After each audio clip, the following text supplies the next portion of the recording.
आम्ही ओबीसीचे प्रश्न आहेत, इथल्या दीनदलित बांधवांचे प्रश्न आहेत, बारामती कन्सिस्टन्सीचा विचार करायचा झालं तर जिरायती भागाचे प्रश्न आहेत, बारामती शहरातल्या भ्रष्टाचाराचे 100 किस्से इथल्या बारामतीतल्या स्थानिकच्या कार्यकर्त्यांनी पदाधिकाऱ्यांनी आम्हाला सांगितलेले आहेत, जे की फ्रॉडचे आहेत, भ्रष्टाचाराचे आहेत. बारामतीचा विकास एका बाजूला दिसतो, पण हा विकास कॉन्ट्रॅक्टरांचं उखळ पांढरं करण्यासाठी एवढा निधी महाराष्ट्रातल्या अनेक शहरं बकाल जीवन जगतात. बारामतीकडे जो विकास आला तो कॉन्ट्रॅक्टरांचं उखळ पांढरं करण्यासाठी आला का?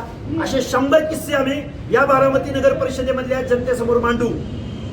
प्रश्न अनेक आहेत. इथल्या ऊस उत्पादक शेतकऱ्यांचे प्रश्न वेगळे आहेत, कारखान्यामध्ये काम करणाऱ्या माणसांचे प्रश्न वेगळे आहेत, परत कारखान्यावरती डायरेक्टर असणाऱ्या लोकांचे प्रश्न वेगळे आहेत.